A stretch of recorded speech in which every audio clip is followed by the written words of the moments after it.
এজন্য নিজে সিগারেট টান দিয়ে বলেন, দোস্ত হুজুর ছেলেটাকে মাদ্রাসায় পড়াইতেছি, দোয়া করেন। আর একটা গান দে দেখো, দোস্ত মাদ্রাসায় পড়াইতেছি আমার পুরাটারে, দোয়া করিস। বলে বলে কি না? মানুষের কাছে দোয়া চাইলে হয় না, নিজের সন্তানের জন্য নিজের কন্যা দিয়ে দোয়া করতে হবে। কথা বলেন ঠিক না? নিজের জন্য, নিজের সন্তানের জন্য নিজে দোয়া করবেন। আপনি রাসূল তো পাবেন না, ওলামায়ে কেরামদের কাছে তো দোয়া আপনি চাইবেন, তো ঠিক আছে, কিন্তু আগে নিজের সন্তানকে আলেম বানানোর জন্য নিজে আগে সিগারেট মুখে না, আগে মুখের ভিতরে সুবহানাল্লাহ আলহামদুলিল্লাহ বলে বলে বলবেন, আল্লাহ ও আমার আল্লাহর বান্দারা, ও আমার দোস্ত, ও আমার ভাই, আমার সন্তানকে মাদ্রাসায় দিছি, মানুষের মতো যেন মানুষ হয়, দোয়া করেন। ঠিক না বেটে? সিগারেট টেন্ডে বলে নাকি? হ্যাঁ, এজন্য বলি না, সন্তানের জন্য দোয়া করবেন। এইভাবে সন্তানের জন্য দোয়া চাইলে কোনোদিন সন্তানের কোনো আশা করা যায় না। সন্তানের জন্য এক এক করে একমাত্র তার বাপ মার দোয়া। ঠিক না বেটে? তাহলে কি, যারা সিগারেট খান, যারা গাঞ্জা খান, যারা ইয়াবা খান, যারা ফেন্সিডিল খান, যারা হিরোইন খান, যারা বাবা বাবা খান, এগুলো ছাড়তে পারবেন না ইনশাআল্লাহ? নিজের সন্তান মানুষ করবার গেলে এগুলো ছাড়তে হবে কি হবে না? নারীবাজি ছাড়তে হবে কিনা? হ্যাঁ, এটা নারীবাজি, এগুলো সব ছেড়ে দিবেন, দেখবেন আপনি দোয়া করবেন নিরিবিলিতে, আল্লাহ তাআলা আপনার সন্তানকে মানুষের মতো মানুষ বানায় দিবেন। সুবহানাল্লাহ। এজন্য বাপ কল্যাণের জন্য, সন্তানের জন্য সব সময় দোয়া করা। বাপ মা চায় না সন্তান খারাপ হোক, বাপ মা চায় না সন্তান অসৎ পথে চলুক, বাপ মা চায় সন্তান সৎ পথে, ভালো পথে, সুন্দরভাবে জীবনযাপন করুক। এটা সন্তানের বাবা মা সব সময় চায়। আমাদের এই যে এখানে আমি ওই দিনকে বলছিলাম, হেলাল ভাই ইলেকট্রনিকের দোকান, হেলাল ভাই, আমরা হেলাল ভাইয়ের দোকানে আমি দাঁড়াইছি। আবার রমজানে তারাবির জন্য তোনার একটা ছেলেকে আমার এখানে নিয়ে আসছিলেন, যে হুজুর ছেলেটারে আমার সেই জন্য তারাবি পড়াই, অল্প অল্প যতটুকুনি পারে পড়াবে। আলহামদুলিল্লাহ, তাকে প্রশ্ন করছি, আলহামদুলিল্লাহ ভালোই প্রশ্নের জবাবগুলো দিচ্ছে, ভালোই করে, ভালো হতেন। হুজুর আমার এই ছেলেটাকে আপনি ভালো বলতেছেন, এই ছেলের চাইতেও আমার ছোট ছেলেটা আরো কঠিন হাফেজ। আল্লাহ দুইটা সন্তানকে হাফেজ বানাইছেন। তখন আমি প্রশ্ন করলাম, ভাই দুইটা সন্তানেই কোরআনের হাফেজ, কি এমন আমল করেন যে আমলের কারণে আল্লাহ পাক আপনার দুইটা সন্তানকে কোরআনের, তাও এটা নরমাল হাফেজ না, ভালো হাফেজ বানাইছেন? আলহামদুলিল্লাহ বলেন না? বলেন আলহামদুলিল্লাহ। ভাই আপনি কি আমল করেন তুমি জানি না। আপনি জিরাবল অ্যাসিস্ট্যান্ট কেন্দ্রীয় জামি মসজিদে আমাদেরকে শামিল করেছেন। মালিকের কদমে দুরাকাত নামাজ পড়ে মালিকের সামনে অবনত আমাদেরকে হওয়ার যে মহান মালিক তৌফিক দিচ্ছেন, মালিকের দরবারে সকলে মিলে মুসলমানের জবানে একবার করে নেই আলহামদুলিল্লাহ। আজকে যে বিষয়টি নিয়ে আলোচনা করব সেই বিষয়টা হচ্ছে আল্লাহর ফয়সালায় সন্তুষ্ট থাকা। আল্লাহ আমাদের উপরে যে ফয়সালায় নির্ধারণ করেছেন সেই ফয়সালায় নিজেকে সন্তুষ্ট রাখা, নিজেকে নিজের গনিমত মনে করা, যেটা আমার আল্লাহর পক্ষ থেকে ফয়সালা হয়েছে সেই ফয়সালাকে খুশি মনে, আপন মনে মেনে নেওয়া। তাহলে আজকের আলোচনার বিষয় কি বলেন তো? আল্লাহর ফয়সালায় সন্তুষ্ট থাকা। বলেন আলোচনার বিষয় কি? আল্লাহর ফয়সালায় সন্তুষ্ট থাকা। দেখেন আজকের আলোচনার বিষয়টা অন্যভাবে যাবে। যদি একটু দিলের কান দিয়ে যদি শুনতে পারেন এবং দিল দিয়ে যদি বুঝতে পারেন, তাহলে দেখবেন যে আল্লাহর ফয়সালা আমাদের জীবনে কতটুকু বিস্তার প্রভাব আমাদের অন্তরের ভিতরে ফেলে। তাহলে আপনারা টের পাবেন আল্লাহর ফয়সালা রাজি খুশি থাকা কত আনন্দের, আর আল্লাহ তাআলার কাছ থেকে পুরস্কার নেওয়ার কত বড় মাধ্যম যে ফয়সালা। এটা আজকের আলোচনা যদি দিল দিয়ে শোনেন তাহলে টের পাবেন। বলেন আলহামদুলিল্লাহ। নিজের পছন্দ না, আল্লাহর পছন্দেই পছন্দ, ঠিক না? নিজের পছন্দ না, আল্লাহর পছন্দেই পছন্দ। নিজের ফয়সালা না, আল্লাহর ফয়সালা। এটা মনে প্রাণে যদি কোনো মুমিন মেনে নিতে পারে তাহলে তার দাম কত। সূরাতুল বাকারার 216 নম্বর আয়াত। এটা কোরআনে কারীম যখন আপনারা খুলবেন তাহলে কোরআন শরীফের সর্বপ্রথম যে পারাটা, সেই পারার নাম সূরাতুল বাকারা। সূরাতুল বাকারার 216 নম্বর আয়াতে আল্লাহ তাআলা বলছেন, কুতিবা আলাইকুমুল কিতাল ওয়া হুয়া কুরহুল লাকুম। আল্লাহ পাক বলছেন, আমি তোমাদের উপরে যুদ্ধকে ফরজ করেছি, ওয়া কুরহুল লাকুম, যদিও তোমাদের কাছে এটা অপছন্দনীয়। ওয়া আসা আন তাকরাহু শাইআও ওয়া হুয়া খায়রুল লাকুম, আল্লাহ বলেন কিন্তু হতে পারে তোমরা কোনো জিনিসকে অপছন্দ করো অথচ তা তোমাদের জন্য কল্যাণকর। ওয়া আসা আন তুহিব্বু শাইআও ওয়া হুয়া শাররুল লাকুম, হতে পারে তোমরা এমন জিনিসকে ভালোবাসছো অথচ তা তোমাদের জন্য অকল্যাণকর। আল্লাহু ইয়ালামু আনতুম লা তা'লামুন, আল্লাহ বলেন আমি সবকিছু জানি তোমরা জানো না। এই আয়াত থেকে আমরা অনেকগুলো বিষয় বুঝতে পেরেছি। যদি দিল দিয়ে উপলব্ধি করেন তাহলে বুঝতে পারবেন এই আয়াত থেকে অনেকগুলো তথ্য আল্লাহ তাআলা আমাদেরকে দান করছেন। এক নাম্বার তথ্য আল্লাহ তাআলা এখানে বলছেন, কুতিবা আলাইকুমুল কিতাল ওয়া হুয়া কুরহুল লাকুম, আমি তোমাদের উপর যুদ্ধ ফরজ করে দিয়েছি যদিও তা তোমাদের কাছে অপছন্দনীয়। তাহলে আল্লাহ পাক এখানে জানাইলেন যুদ্ধ ফরজ তোমাদের উপরে করা হয়েছে কিন্তু এটা তোমরা পছন্দ করো না। এই আয়াতটা কখন নাজিল হয়? যখন মক্কায় মুসলমানরা নির্যাতন, নিপীড়িতন, কষ্টে জীবনযাপন করতেছে, মুসলমানদেরকে দেখার মতো কেউ নাই, তখনও আল্লাহ তাআলা যুদ্ধের এই আয়াত নাজিল করে নাই। যখন এদের জ্বালাতন নির্যাতন সহ্য না করতে পেরে যখন রাসূলুল্লাহ হাবিবুল্লাহ মুহাম্মাদুর রাসূলুল্লাহ সাল্লাল্লাহু আলাইহি সাল্লাম যখন সাহাবীদেরকে নিয়ে মদিনায় হিজরত করলেন, মদিনায় হিজরতের পরে যখন দেখলেন যে প্রেক্ষাপট ভিন্ন অবস্থানে চলে গেছে, তখন আল্লাহ তাআলা তার বন্ধুর উপরে সূরাতুল বাকারার 216 নম্বর আয়াত নাজিল করে বললেন, কুতিবা আলাইকুমুল কিতাল ওয়া হুয়া কুরহুল লাকুম, ও হাবিব ও আমার দোস্ত, আমি যুদ্ধকে আপনাদের জন্য ফরজ করে দিয়েছি। কেন যুদ্ধকে ফরজ করলাম? যে জ্বালাতন আর যে নির্যাতন আর যে কষ্ট করতেছেন, আপনাদের সামনে পিছনে ডানে বামে সাহায্য করার কেউ নাই, চতুর্দিক থেকে আপনাদেরকে আক্রমণ করতেছে, আমি আল্লাহ আপনাদেরকে আজকে অনুমতি দিলাম এই কাফের মুশরিকদের বিরুদ্ধে আপনারা কঠোর হয়ে দাঁড়িয়ে যান, তাদের বিরুদ্ধে আপনি যুদ্ধ করেন। এই যুদ্ধটা আপনার উম্মতের জন্য আর আপনার জন্য আমি আল্লাহ ফরজ করে দিলাম।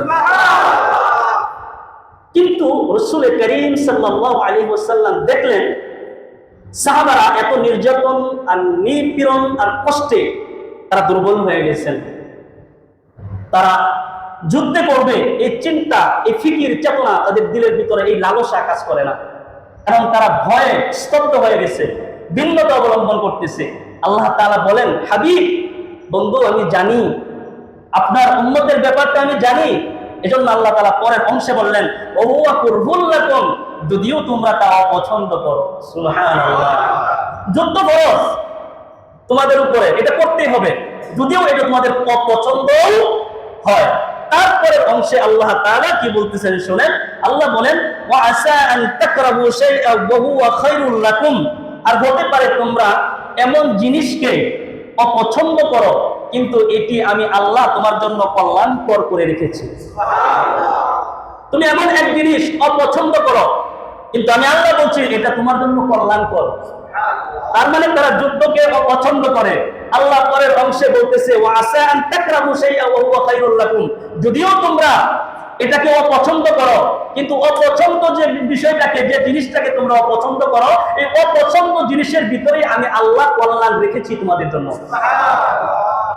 তারপরের অংশে আল্লাহ বলেন, ওয়া আসা আন তুহিব্বু শাইআ ওয়া হুয়া শাররুল লাকুম, এমন জিনিস আছে যে জিনিসকে তোমরা অনেক ভালোবাসো, অনেক মহব্বত করতেছো, কিন্তু আল্লাহ তাআলা বলছেন ওয়া হুয়া শাররুল লাকুম, যদিও তোমরা এটাকে ভালোবাসো কিন্তু এটার মধ্যে কল্যাণ নাই, এটার মধ্যে আমি আল্লাহ অকল্যাণ রেখেছি।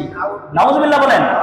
তোমরা নিজেরা মনে করছো যে এটাই মনে হয় কল্যাণ, কিন্তু না, আমি আল্লাহ বলছেন এটার মধ্যে অকল্যাণ। তারপরে অংশে আল্লাহ বলছেন, আল্লাহু ইয়ালামু ওয়া আনতুম লা তা'লামুন, আল্লাহ বলেন বান্দা তোর কলিজা তো তুই নিজেও চিনিস না, তোর নফস তোরে কি বলে এটা তুই নিজেও বুঝিস না। বান্দা আমি তোর কলিজা চিনি, আমি তোর হৃদয় চিনি, আমি তোর অন্তর চিনি। তো এজন্য বলছেন আল্লাহু ইয়ালামু ওয়া আনতুম লা তা'লামুন, বান্দা তোর কলিজার ভিতরে তুই যা বলস না কেন আমি আল্লাহ তাআলা সব জানি, কিন্তু বান্দা তুই কিছুই জানোস না। সুবহানাল্লাহ। আমি আল্লাহ জানি, তুমি জানো না। আমি আল্লাহ কি জানি? আমি আল্লাহ জানি যেটা তুমি অপছন্দ করছো এটা তোমার কল্যাণ। আমি আল্লাহ জানি যেটা তুমি ভালোবাসতেছো এটা কল্যাণ নয়, এটা অকল্যাণ। এজন্য আল্লাহ বলছেন সমস্ত জ্ঞান, সমস্ত প্রজ্ঞা, সমস্ত ইলম, সবকিছু আমি আল্লাহ বিরাজমান। আমি আল্লাহ এটার জ্ঞান রাখি। এই সম্পর্কে বান্দা পৃথিবীর আর কেউ জ্ঞান রাখে না। এই আয়াত থেকে এক নম্বর যে শিক্ষা, এক আল্লাহর ফয়সালায় সন্তুষ্ট থাকা। বলেন বলেন বলেন। এখন আমি যে ফয়সালা করলাম, আমি এখানে ভালোবাসি, এটা আমার জন্য কল্যাণ, কিন্তু আল্লাহ কি বললেন? এটা তোমার কল্যাণ না, এটা তোমার অকল্যাণ। তাহলে এক নম্বর কি? আল্লাহর ফয়সালায় সন্তুষ্ট থাকা। কেন কেন কেন সন্তুষ্ট থাকবো? আল্লাহ বলেন হিকমত, হিকমত, হিকমত আছে বান্দা, হিকমত আছে। আল্লাহ হিকমত রাখছেন। আল্লাহ আপনি কেমন হিকমত রাখলেন? আল্লাহ বলেন বান্দা তোমার জন্য আমি আল্লাহ হিকমত রেখে দিয়েছি।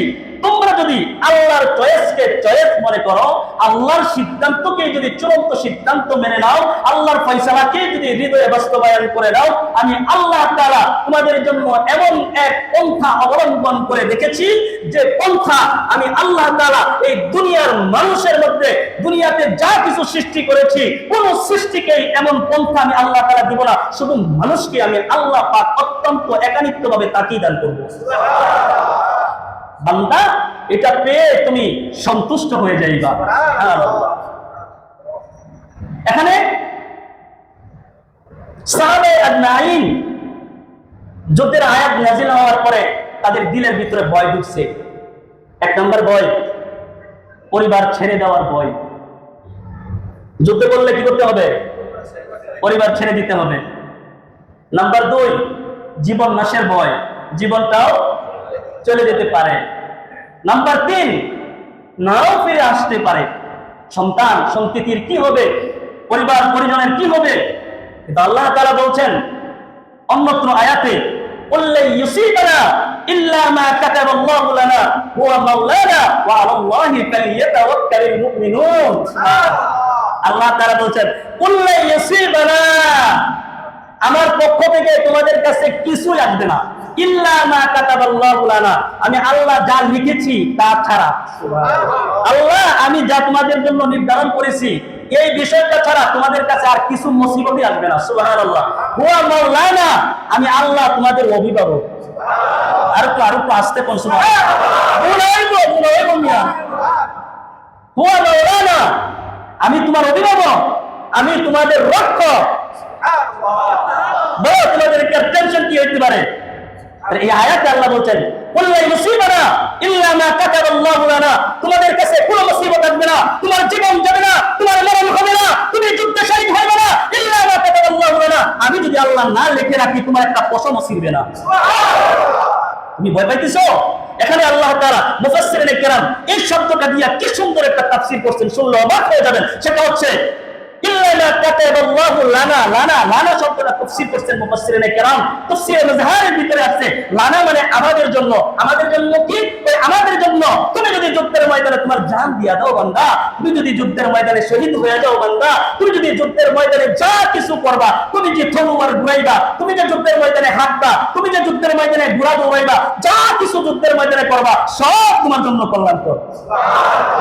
লানা লানা ইল্লা মা কাতাবাল্লাহু লানা লানা লানা, যা কিছু তুমি যুদ্ধের ময়দানে করবা বান্দা, তুমি যদি যুদ্ধের ময়দানে শহীদ হয়ে যাও, মৃত্যুবরণ করো, শহীদের দরজা তোমার জন্য খোলা। যদি তুমি বাইসে যাও তাহলে তোমার জন্য গাজীর দরজা খোলা।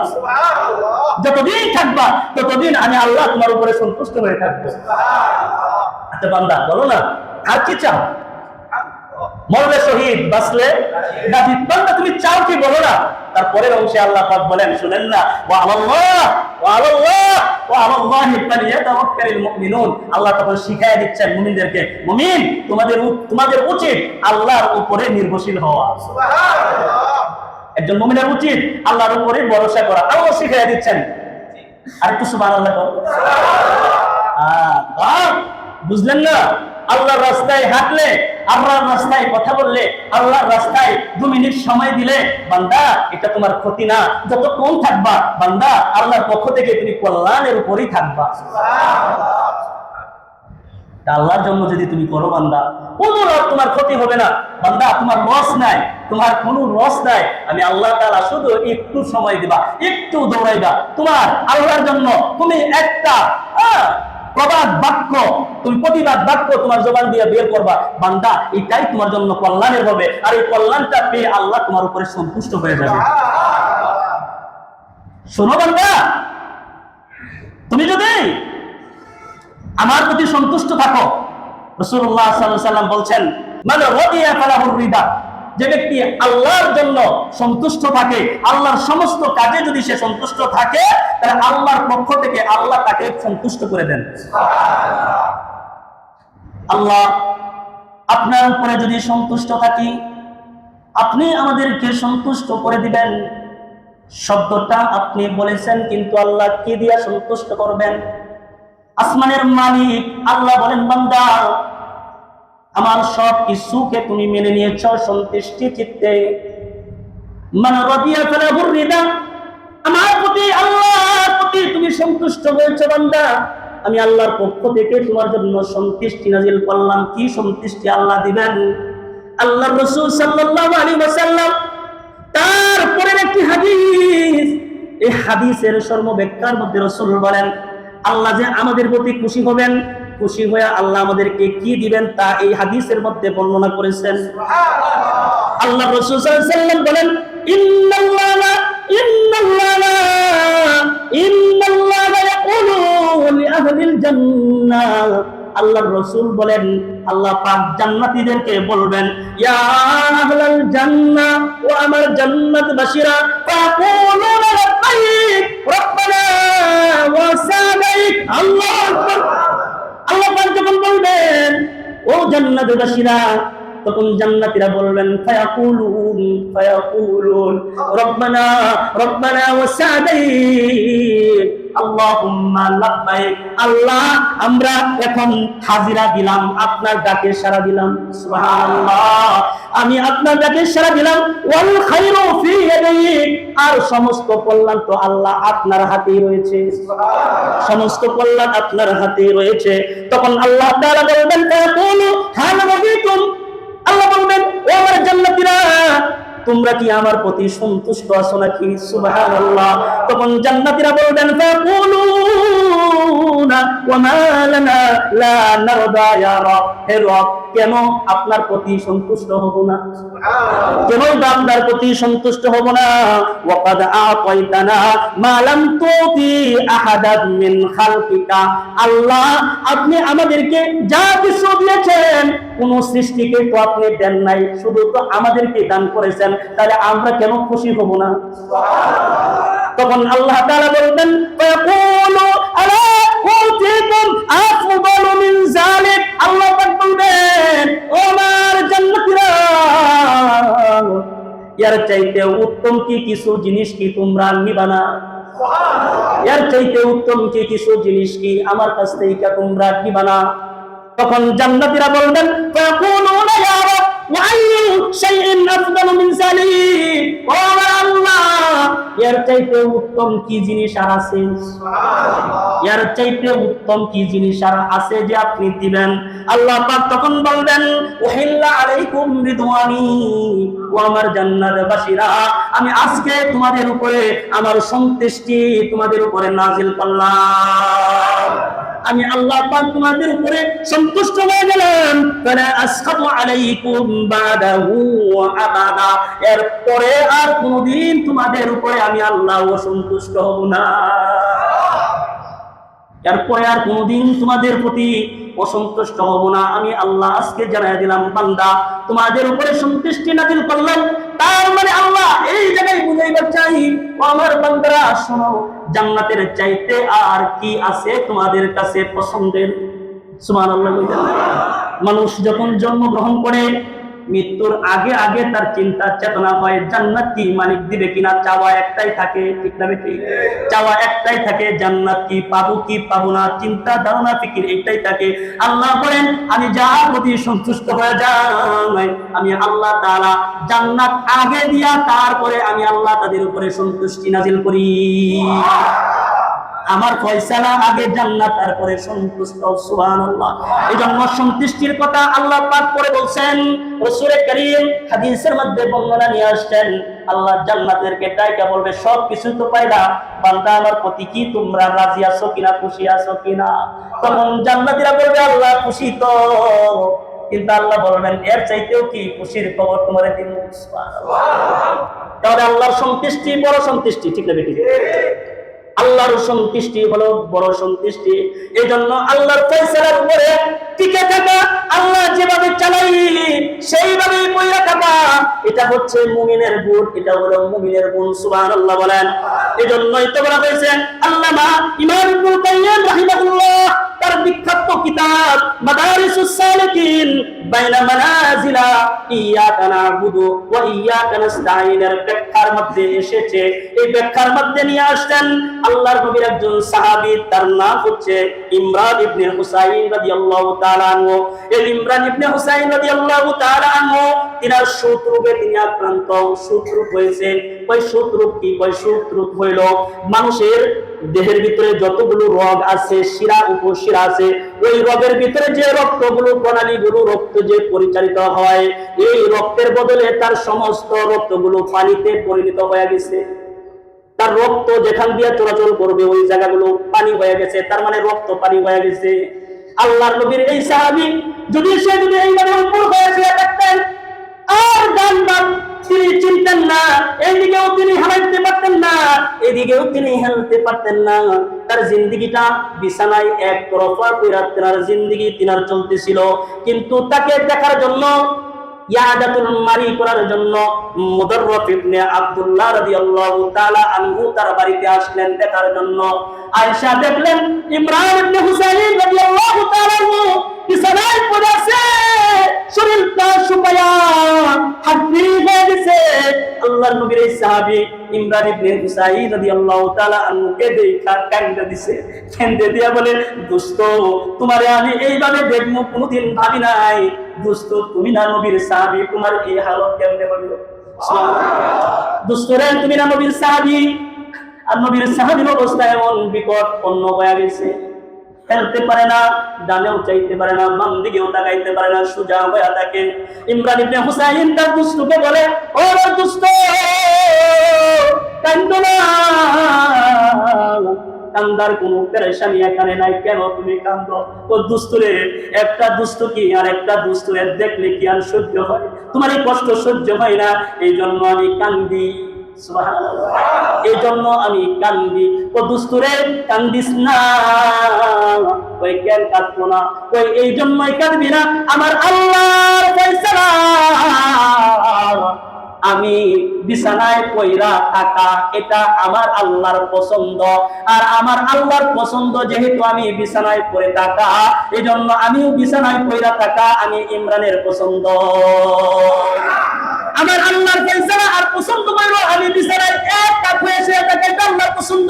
আর আল্লাহর পছন্দ যেহেতু এইরকম, আমার শুয়ে থাকাটাও পছন্দ সেই রকম, এটা আমার পছন্দ। ও দুষ্টরে আল্লাহর প্রতি তাওয়াক্কুল, আল্লাহর প্রতি ভরসা, আল্লাহর প্রতি তোমার এত ফয়সালায় তুমি সন্তুষ্ট থাকো দুষ্ট, তারপরেও তো সহ্য করতে পারি না। যখন সে কান্না করতে আসে তখন ইমরান ইবনে হুসাইন যিনি অসুস্থ তিনি তার দুষ্টরে ডাক দিয়া বলে দুষ্টরে কান্দো না, কান্দো না, কান্দো না, তোমার কি আমি একটা সুসংবাদ দিব? আর আসতে কোন সুবহানাল্লাহ। যে মানুষটা বিছানায় পড়ে আছে, শুয়ে আছে, এই মানুষটা ডাক দিয়া বলে দুষ্টরে আমি কি তোমার একটা সুসংবাদ দেব না, যে সুসংবাদটা তোমার উপকারে আসবে? কিন্তু দুষ্ট এই সুসংবাদটা তোমাকে আমি বলতে পারি এক শর্তে, শর্ত হইল বন্ধু তোমার উপকার হবে, কিন্তু আমি জীবদ্দশায় যতদিন দুনিয়াতে থাকবো আমার এই কথাটা তুমি কারো সাথে বলতে পারবা না। দুষ্টতার আশ্চর্য হয়ে গেছে, মুদাররাজ ইবনে আব্দুল্লাহ বলে, দোস্ত কি এমন সুসংবাদ, যে সুসংবাদ অসুস্থ অবস্থায় বিছানায় পড়া তুমি তোমার দুস্তরে দাও, বলো না এটা কি সুসংবাদ। সুবহানাল্লাহ। ও দুস্তরে রাত যখন গভীর হয়ে যায়, দুনিয়ার সব মানুষ যখন বিছানায় তার বালিশে মাথাটা দিয়ে ঘুমিয়ে যায়, তখন সেই মুহূর্তে আল্লাহ পাকের আকাশ থেকে অগণিত ফেরেশতা আমার ঘরে এসে সমবেত হয়। আল্লাহর পক্ষ থেকে অগণিত ফেরেশতা আমার ঘরে এসে সমবেত হয়, আমার ঘরে এসে জামাতবদ্ধ হয়। জামাতবদ্ধ হয়ে দুস্তরে কেউ আমার পায়ে টিপতে থাকে। ও দুস্ত, আমি অসুস্থ, তুমি বলছো আমারে দেখার কেউ নাই, কিন্তু দুস্ত আল্লাহ আমার জন্য ফেরেশতা পাঠায় দেন। ফেরেশতা, কোন ফেরেশতা এসে আমার পা টিপতে থাকে, কোন ফেরেশতা এসে আমার পা টিপে, আমার হাত টিপে, কোন ফেরেশতা এসে আমার মাথা টিপা দেয়। দুস্তরে আল্লাহর পক্ষ থেকে আমার জন্য এইভাবেই পাঠাইতে থাকে। এই আল্লামা আবুল খারাজ আব্দুর রহমান ইবনুল জাওজি রাহমাতুল্লাহি আলাইহি তার বিখ্যাত কিতাব সিফাতুস সাফওয়া কিতাবের বর্ণনায় আসছে, তিনি বলেন, ওই আল্লাহর নবীর এই সাহাবী, আল্লাহর নবীর এই সাহাবী ইমরান ইবনে হুসাইন রাদিয়াল্লাহু তাআলা আনহু যখন অসুস্থ ছিলেন, তখন আসমানের ফেরেশতা তো তারে দেখার জন্য আসলেন, তার হাত পা টিপতেন, তার মাথা টিপে দিতেন। শুধু তাই নয়, যাবার বেলায় ইমরান ইবনে হুসাইনের সাথে মুসাফা করার জন্য তারা এক লাগাতার কাতার সোজা কইরা দাঁড়ায়া থাকতেন। সুবহানাল্লাহ। তারা কাতারবদ্ধ হইতেন, কাতারবদ্ধ হয়ে ইমরান ইবনে হুসাইনের সাথে তারা মুসাফা করতেন, আর মুসাফা করে বলতেন, ইবনে হুসাইন আজকে চলে গেলাম, আগামীকাল রাতে আবার তোমার সাথে দেখা হবে। যাবার বেলায় বলে যাইতেন, ও ইমরান ইবনে হুসাইন ভয় পাইও না, ভয় পাইও না, চলে যাইতেছি, আগামীকাল আবার আসবো, আগামীকাল আবার তোমার সাথে দেখা হবে। আল্লাহর ফয়সালায় যদি সন্তুষ্ট থাকে, ইমরান ইবনে হুসাইনের জন্য যেমন জান্নাত, যেমন ফেরেশতা আসিয়া তার মেহমানদারি করেছেন, তাকে সুন্দর করে পরিপাটি করে তারা রেখে গেছেন। যদি পৃথিবীর কোন মানুষ আল্লাহর উপরে যদি তার ভরসা হয়, আল্লাহর ফয়সালায় যদি সে সন্তুষ্ট থাকে, ইমরান ইবনে হুসাইনকে দেখার জন্য যেমন ফেরেশতা আসতেন, আল্লাহর কসম করে বলে আপনার আমার ঘরেও আল্লাহ ফেরেশতা পাঠাবে। এজন্য এই কথাটাই বাবা বুঝাইবার চাই, আমার পছন্দ এটা পছন্দ না, আমার আল্লাহর পছন্দই আমার পছন্দ, ঠিক না? আমার আল্লাহর পছন্দই আমার পছন্দ, আমার ভালো লাগে না, আল্লাহর ভালো লাগায়, আমার ভালো লাগায়, এটা আমার পছন্দ, ঠিক না? ঠিক। সবকিছু আমাদের উপর ভালো লাগার উপর নির্ভর করে না, আমরা যেটা ভালো মনে করি এটা আমাদের জন্য ভালো না। কে বলেছেন? কে বলেছেন? আর আওয়াজ করে বলেন, কে বলেছেন? কে? আল্লাহ বলেছেন। আল্লাহর নবীর বিখ্যাত সাহাবী যার নাম সাদ ইবনে আবি ওয়াক্কাস রাদিয়াল্লাহু তাআলা আনহু, আল্লাহর নবীর একজন বিখ্যাত সাহাবী। আল্লাহর নবীর এই বিখ্যাত সাহাবী যখন মদিনা থেকে হিজরত কইরা যখন তিনি মক্কা মুকাররমায় আসলেন, চতুর্দিক থেকে খবর চলে গেছে কয় আল্লাহর নবীর সাহাবী সাদ ইবনে আবি ওয়াক্কাস মক্কায় তাশরীফ এনেছেন। সুবহানাল্লাহ। চতুর্দিক থেকে খবর হয়ে গেছে, তাড়াতাড়ি মক্কায় আয়। আল্লাহর নবীর সাহাবী সাদ ইবনে আবি ওয়াক্কাস মক্কায় এসেছেন। আল্লাহর নবীর সাহাবীর আগমনে সমস্ত মানুষগুলো ঘর থেকে বের হইয়া সাদ ইবনে আবি ওয়াক্কাসের সামনে এসে দাঁড়ায় বলে, ও সাদ ইবনে আবি ওয়াক্কাস, আল্লাহর নবীর সাহাবী, আমাদের জন্য একটু দোয়া করে দেন। কেউ অসুস্থ নিয়ে আয়েশা বলে, আল্লাহর নবীর সাহাবী, আপনি আমার সন্তানের জন্য দোয়া করে দেন, আমার সন্তান যেন সুস্থ হয়ে যায়। সুবহানাল্লাহ বলে না? আব্দুল্লাহ বিন সায়েদ রাদিয়াল্লাহু তাআলা আনহু, এটা আব্দুল্লাহ ইবনে সায়েদ রাদিয়াল্লাহু তাআলা আনহু সাদ বিন আবি ওয়াক্কাস রাদিয়াল্লাহু তাআলা আনহুর একজন ভাতিজা ছিলেন, দূর সম্পর্কের ভাতিজা। তিনি আল্লাহর নবীর সাহাবীর আগমনের কথা শুনে সাদ ইবনে আবি ওয়াক্কাস রাদিয়াল্লাহু তাআলা আনহুর কাছে আসছেন। আয়েশা বলেন, চাচা আমি আব্দুল্লাহ বিন সায়ের, আপনি কি আমারে চিনেন? আমি আপনার ভাতিজা হই, আপনি আমারে চিনেন? সুবহানাল্লাহ। সাদ বিন আবি ওয়াক্কাস অনেকদিন মদিনায় ছিলেন, হিজরত করে মক্কায় আসলেন। বলে, আপনি কি আমারে চিনেন? কয়, তুমি কি আব্দুল্লাহ? কয়, হয়। সুবহানাল্লাহ। তুমি কি সেই আব্দুল্লাহ? বলে, হ্যাঁ আমি সেই আব্দুল্লাহ।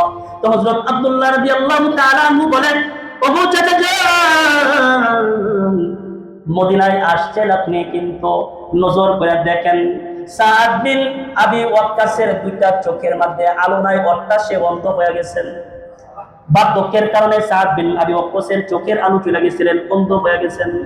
এই সাদ বিন আবি ওয়াক্কাসের এই অবস্থা দেখে আব্দুল্লাহ বিন সায়ের বলে, ও চাচা যান, মক্কার কত মানুষ তাদের বিপদ নিয়ে, তার মুসিবত নিয়ে আপনার কাছে আসতেছেন।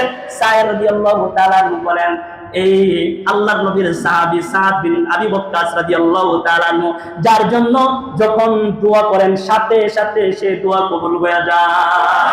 যা যে মুসিবত নিয়ে আসতেছে, যে যে কল্যাণের জন্য দোয়া চাইতেছে, এই আল্লাহর নবীর সাহাবী আব্দুল্লাহ বিন সায়ের বলে, যা দোয়া করতেছে সব কবুল, সব কবুল। আব্দুল্লাহ ইবনে সায়ের রাদিয়াল্লাহু তাআলা আনহু বলেন, ও চাচা যান, সবার জন্য তো দোয়া করতেছেন, সবার দোয়াই তো কবুল হয়ে যাইতেছে, আমার একটা আবদার আছে আপনার কাছে। আবদার? সুবহানাল্লাহ। আমার একটা আবদার আছে আপনার কাছে। বলে, কয় কিসের আবদার? বলে, মক্কার সব মানুষের জন্য দোয়া করতেছেন, দোয়া কবুল হইতেছে, আপনি যদি আপনার নিজের জন্য, যদি চোখের জন্য যদি দোয়া করতেন, অবশ্যই অবশ্যই আপনার দোয়া আপনার রব শুনতেন। আপনি একটু আপনার নিজের জন্য দোয়া করে নেন। সাহাবীরা বলেন, ও আমার ভাতিজা, ইয়া বুনাইয়া, ও আমার ভাতিজা, তুমি আমাকে দোয়া করার জন্য বলেছো, আল্লাহর ফয়সালা হইল আমি সাদ বিন আবি ওয়াক্কাসের চোখের আলো, এটা আল্লাহ নিয়ে গেছেন, এটা আমার আল্লাহর ফয়সালা। আর আমি দোয়া কইরা আল্লাহর ফয়সালাটাকে, আমার ফয়সালাকে বড় মনে করা এমন করতে পারবো না। আল্লাহ আমার চোখের আলো নিয়ে সন্তুষ্ট, আমি সাদ বিন আবি ওয়াক্কাস অন্ধ থাকতে আল্লাহর প্রতি সন্তুষ্ট। আমি অন্ধ থাকি, এটা আমার আল্লাহর ফয়সালা, আমার আল্লাহর ভালো লাগে। সুবহানাল্লাহ। আমার অন্ধ দেখতে আমার আল্লাহ থাকে, আমি সাদ বিন আবি ওয়াক্কাসকে দেখতে ভালো লাগে। আর আমি অন্ধ অবস্থায় আমি আমার মালিকের কদমে পড়ে থাকতে আমি পছন্দ করি। কারণ তিনি তো ফয়সালা করছেন, তিনি ফয়সালা কইরা যদি সন্তুষ্ট হন, তাহলে আমার কি আর কিসের কি আসে যায়? চোখ তো আমাকে আমি নিজে ঠিক করে নাই, যিনি চোখ দিছেন তিনি আবার চোখের আলো ফিরাইয়া নিছেন। সুবহানাল্লাহ। এজন্য আল্লাহর ফয়সালায় সন্তুষ্ট থাকা। এজন্য আল্লাহ রাসূল সাল্লাল্লাহু আলাইহি ওয়াসাল্লাম বলেন, মুমিনের ব্যাপার এটা আশ্চর্য ব্যাপার। যারা মুমিন এরা হইল আশ্চর্য, আশ্চর্য। আল্লাহর নবী মুমিনের ব্যাপার কেন আশ্চর্য বললেন? আল্লাহ রাসূল সাল্লাল্লাহু আলাইহি ওয়াসাল্লাম বলেন, আজাবাল লিআমরিল মুমিন, মুমিনের যা কিছু আছে সবকিছুই আশ্চর্য। ইন্না আমরাহু কুল্লুহু লাহু খাইর। আল্লাহু আকবার বলেন, ইন্না আমরাহু কুল্লুহু লাহু খাইর। আল্লাহর নবী বলেন, তার সব কাজই কল্যাণকর। মুমিনের যা কিছু আছে সব কিছুই কল্যাণকর। ওয়ালাইসা যাকা লিআহাদিন ইল্লা লিল মুমিন। আর মুমিনের এই ব্যাপারটি শুধু মুমিনের জন্য বিদ্যমান। সুবহানাল্লাহ। এটা মুমিন ছাড়া কেউ করতে পারবে না। কথা বলেন না? হ্যাঁ, এটা মুমিন ছাড়া আর কেউ পারবে না। কারণ মুমিন সুখে দুঃখে সব সময় সন্তুষ্ট থাকে কার উপরে? এজন্য একান্ত ব্যক্তিগত মুমিনের জন্য লাগাইছেন। আপনি আমি সব সময় আল্লাহর উপরে সন্তুষ্ট থাকতে পারি না। কথা বলেন না? এজন্য আল্লাহ রাসূল সাল্লাল্লাহু আলাইহি ওয়াসাল্লাম বলেন, ইন আসাবাতুহু সাররাউ শাকারা ফাকানা খায়রুল্লাহ। আল্লাহু আকবার বলেন। আল্লাহ রাসূল সাল্লাল্লাহু আলাইহি ওয়াসাল্লাম বলেন, যখন মুমিন সুখ পায়, যখন আল্লাহ তার ঘরে সুখ দান করেন, তখন সে শুকরিয়া আদায় করে। মুমিনের অন্তরে বা মুমিনের ঘরে যখন আল্লাহ পাক সুখ দান করেন, শান্তি দান করেন, তখন সে শুকরিয়া আদায় করে। ফাকানা খায়রুল্লাহ। আল্লাহ রাসূল বলেন, এই যে শুকরিয়া আদায় করলো মুমিনের এটা কল্যাণ। সুবহানাল্লাহ। তারপর রাসূল বলেন, ওয়া ইন্না সাবাতু দাররাহু সাবরা ফাকানা খায়রুল্লাহ। মুমিন যখন বিপদগামী হয়, মুমিন যখন বিপদগ্রস্ত হয়, মুমিন যখন মুসিবতে পড়ে, তখন সে আল্লাহর উপরে ধৈর্য ধারণ করে। মুমিন যখন বিপদগ্রস্ত হয় তখন সে ভেঙ্গে পড়ে না, তখন সে সবর করে। আল্লাহর রাসূল বলেন ফাকানা খায়রুল্লাহ, সে যে এই যে ধৈর্য ধারণ করলো, সবর করলো, এটাও মুমিনের জন্য কল্যাণের, এটাও মুমিনের জন্য কল্যাণের। যা কিছু আছে মুমিনের একটা কথা, মুমিনের চোখে দেখা, মুমিনের গান নেওয়া, মুমিনের খাওয়া, মুমিনের শোনা, মুমিনের হাত উঠানো, সব কিছু কল্যাণের, সব কল্যাণের, সব কল্যাণের। তাহলে আল্লাহর ফয়সালায় যারা সন্তুষ্ট থাকে, সমস্ত কল্যাণ নিহিত আল্লাহ তার উপরে দান করে। রাসূল কারীম সাল্লাল্লাহু আলাইহি ওয়াসাল্লাম বলেন, যাকাতু আলাল ঈমান মান রাদিয়া বিল্লাহি রাব্বা ওয়া বিল ইসলামি দীনা ওয়া বিমুহাম্মাদিন নাবিয়্যা সাল্লাল্লাহু আলাইহি ওয়াসাল্লাম। সেই ঈমানের স্বাদ পেয়েছে, যাকাতু আলাল ঈমান, সে ব্যক্তি ঈমানের স্বাদ উপলব্ধি করেছে, গ্রহণ করেছে। মান রাদিয়া বিল্লাহি রাব্বা, যে তার আল্লাহকে রব হিসাবে পেয়ে সে খুশি হয়ে গেছে। ওয়া বিল ইসলামি দীনা, যে তার ইসলামকে দ্বীন হিসাবে পেয়ে সে খুশি। ওয়া বিমুহাম্মাদ সাল্লাল্লাহু আলাইহি ওয়াসাল্লাম, আর নবীজিকে শেষ নবী মেনে যে সন্তুষ্ট হয়ে গেছে, আল্লাহর রাসূল বলেন সমস্ত সন্তুষ্টি তার উপরে, সমস্ত সন্তুষ্টি তার উপরে বিরাজমান করেন। আমার ইসলাম, আমার দ্বীন, আমার আল্লাহ, আমার রাসূল, এটা আমার সন্তুষ্টির ব্যাপার। যে তার অন্তরে খাইলে যেমন তৃপ্তি লাগে, খাইলে যেমন তার কাছে ভালো লাগে, এইরকম ভাবে কেউ যদি এই স্বাদ নিতে পারে, আল্লাহর রাসূল বলেন সমস্ত কল্যাণ নিহিত হবে এদের উপরে। তাই ইমানের স্বাদ, খাবারের কি স্বাদ আর হইতে পারে?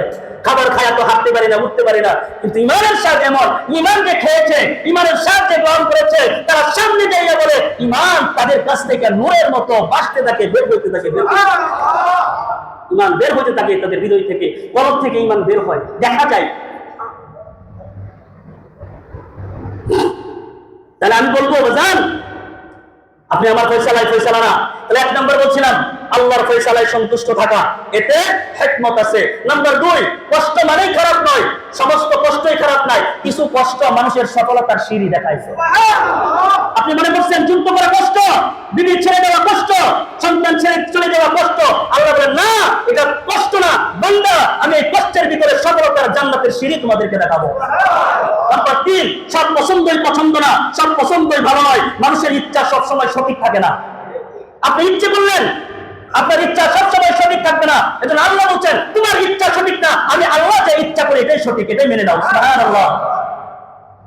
আমার ইচ্ছা আমার বাবা মারে বিয়ে করাইবো, বাবার ইচ্ছা বাবার ইচ্ছা না, মায়ের ইচ্ছা মায়ের ইচ্ছা না, আমার ইচ্ছা আমি ফিরিত করতেছি, এটা আমি করতেছি, এটা আমি বিয়ে করলাম।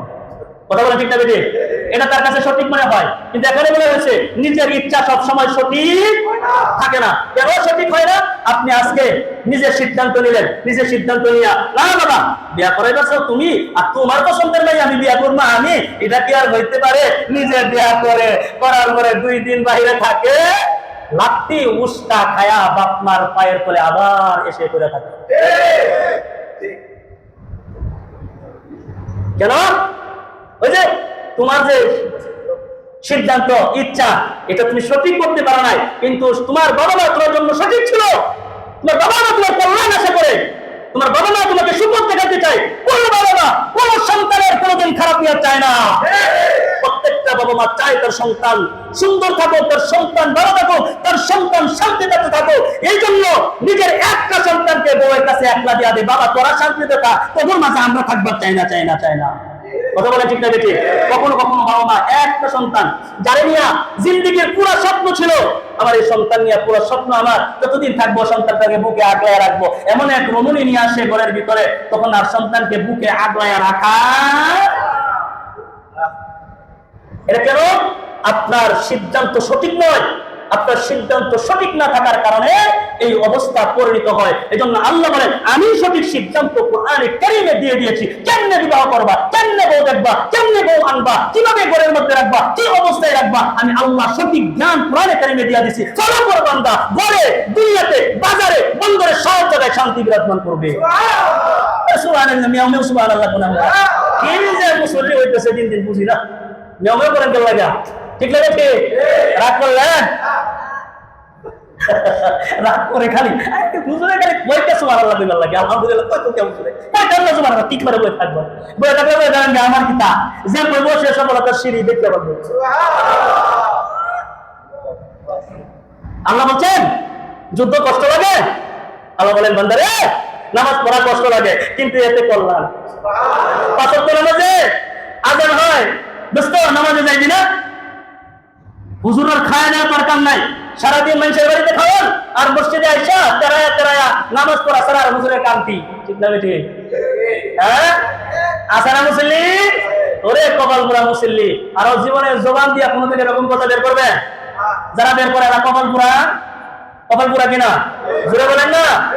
হুজুরা তেরায়া তেরায়া খায়, আল্লাহ সম্মানে রিজিক হুজুরদেরকে খাওয়ায়, তোমারে কয়জনে দাওয়াত করে? কথা বলে না কেন লাগা?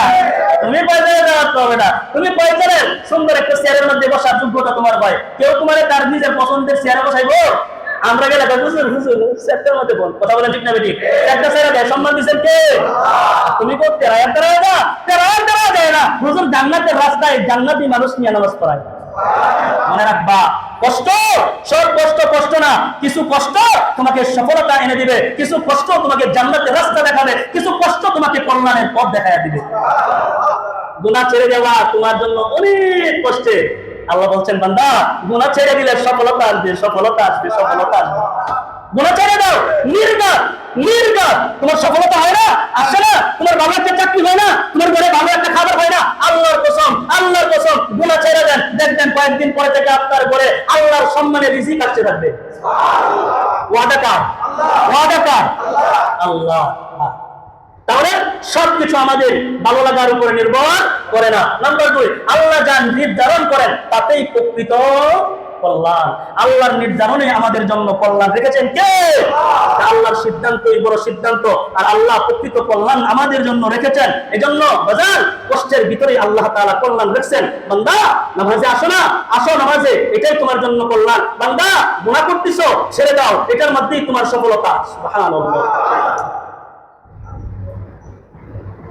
আপনার সন্তান অসুস্থ, আপনাকে বলছি নামাজের জন্য, আপনি বললেন কত নামাজ পড়ছি, ওই 2 দিন পরে পরে আমার সন্তান অসুস্থ থাকে, আমার ঘরে 2 দিন পরে পরেই হাসপাতালের সিরিয়াল লাগে, কত? আপনি কি আল্লাহর ফয়সালায় সন্তুষ্ট? আপনি কি আল্লাহর ফয়সালায় সন্তুষ্ট?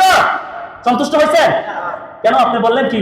বললেন দেখছি নামাজ পড়া, ওই আমার ছেলে তো প্রতিদিন হাসপাতালে নেওয়া লাগে, প্রতিদিন রক্ত ভরা লাগে, আমার সন্তানের ক্যান্সার, প্রতিদিন রক্ত লাগে, অনেক টাকা যায়, কত নামাজ পড়তাম, পড়া দেখছি কিছু তো হয় না। আপনি কি ফয়সালায় সন্তুষ্ট? বলেন আপনি ফয়সালায় সন্তুষ্ট না।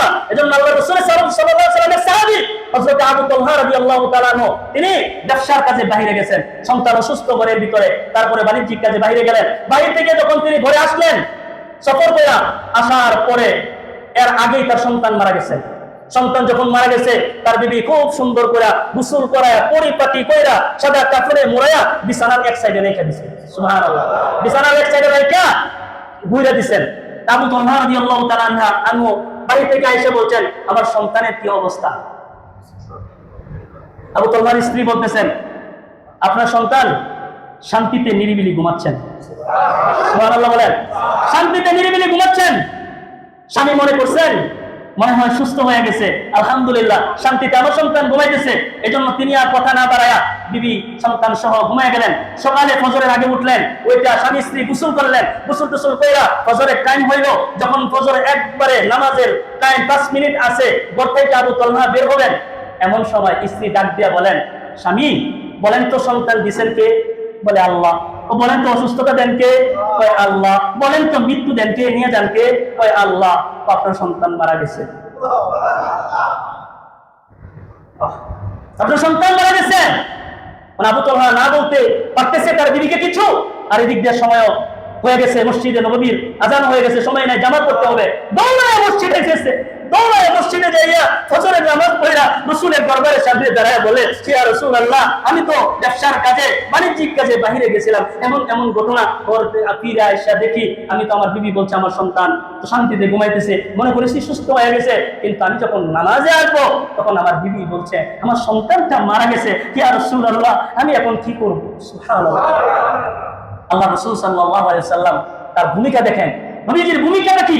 নবীজি আলাইহিস সালাতু ওয়াস সালাম তলহাকে কাছে ডাকলেন, তলহাকে বললেন এবং তলহাকে নবীজি হাত মুবারক দিয়ে ছুঁয়ে দিলেন এবং নবীজি তলহার জন্য, তলহার পরিবারের জন্য দোয়া করলেন, বললেন হে আল্লাহ আপনি তলহার পরিবারের ভিতরে বরকত দান করেন। সুবহানাল্লাহ। আবু সুফিয়ান রাদিয়াল্লাহু তাআলা আনহু তিনি এই হাদিসের ব্যাখ্যায় বর্ণনা করেন, এক সাহাবী বলেন যে নবীজি তলহার পরিবারের জন্য দোয়া করেছিলেন, আমার জীবদ্দশায় 9 জন সন্তান দিয়েছেন আর 9 জন সন্তানকে আল্লাহ তাআলা কুরআনের হাফেজ বানাইছেন। এত সন্তান আল্লাহ তাআলা তলহার পরিবারের মধ্যে দিয়েছিলেন আল্লাহর নবীর বরকতের কারণে। এজন্য নিজে সিগারেট করে টান দিয়ে বলেন, দোস্ত হুজুর ছেলেদের মাদ্রাসায় পড়াইতেছি, দোয়া করেন। আর একটা গান দিয়ে দেখো দোস্ত মাদ্রাসায় পড়াইতেছি আমার পুরাটারে, দোয়া করিস। বলে বলে কি না? মানুষের কাছে দোয়া চাইলে হয় না, নিজের সন্তানের জন্য নিজের কন্যা দিয়ে দোয়া করতে হবে। কথা বলার চিন্তা নিজের জন্য, নিজের সন্তানের জন্য নিজে দোয়া করবেন। আপনি রাসূল তো পাবেন না, ওলামায়ে কেরামদের কাছে তো দোয়া আপনি চাইবেন, তো ঠিক আছে, কিন্তু আগে নিজের সন্তানকে আলেম বানানোর জন্য নিজে আগে সিগারেট মুখে না, আগে মুখের ভিতরে সুবহানাল্লাহ আলহামদুলিল্লাহ বলে বলে বলবেন, আল্লাহ ও আমার আল্লাহর বান্দারা, ও আমার দোস্ত, ও আমার ভাই, আমার সন্তানরে মাদ্রাসায় দিছি, মানুষের মতো যেন মানুষ হয় দোয়া করেন। ঠিক না বেটে? সিগারেট টেন্ডা কইলে হবে নাকি? হ্যাঁ, এজন্য বলি মা সন্তানের জন্য দোয়া করবেন। এইভাবে সন্তানের জন্য দোয়া চাইলে কোনোদিন সন্তানের কোনো আশা করা যায় না। সন্তানের জন্য এক এক করে একমাত্র তার বাপ মার দোয়া। ঠিক না বেটে? তাহলে কি যারা সিগারেট খান, যারা গাঞ্জা খান, যারা ইয়াবা খান, যারা ফেন্সিডিল খান, যারা হিরোইন খান, যারা বাবা খান, এগুলো ছাড়তে পারবেন না ইনশাআল্লাহ? নিজের সন্তান মানুষ করবার গেলে এগুলো ছাড়তে হবে কি হবে না? নারীবাজি ছাড়তে হবে কিনা? হ্যাঁ, এটা নারীবাজি, এগুলো সব ছেড়ে দিবেন, দেখবেন আপনি দোয়া করবেন নিরিবিলিতে, আল্লাহ তাআলা আপনার সন্তানকে মানুষের মতো মানুষ বানায় দিবেন। সুবহানাল্লাহ। এজন্য বাপ কল্যাণের জন্য, সন্তানের জন্য সব সময় দোয়া করা। বাপ মা চায় না সন্তান খারাপ হোক, বাপ মা চায় না সন্তান অসৎ পথে চলুক, বাপ মা চায় সন্তান সৎ পথে, ভালো পথে, সুন্দরভাবে জীবনযাপন করুক। এটা সন্তানের বাবা মা সব সময় চায়। আমাদের এই যে এখানে আমি ওই দিনকে বলছিলাম হেলাল ভাই ইলেকট্রনিকের দোকান, হেলাল ভাই, নাম না হেলাল ভাই? হেলাল ভাইয়ের দোকানে আমি দাঁড়াইছি।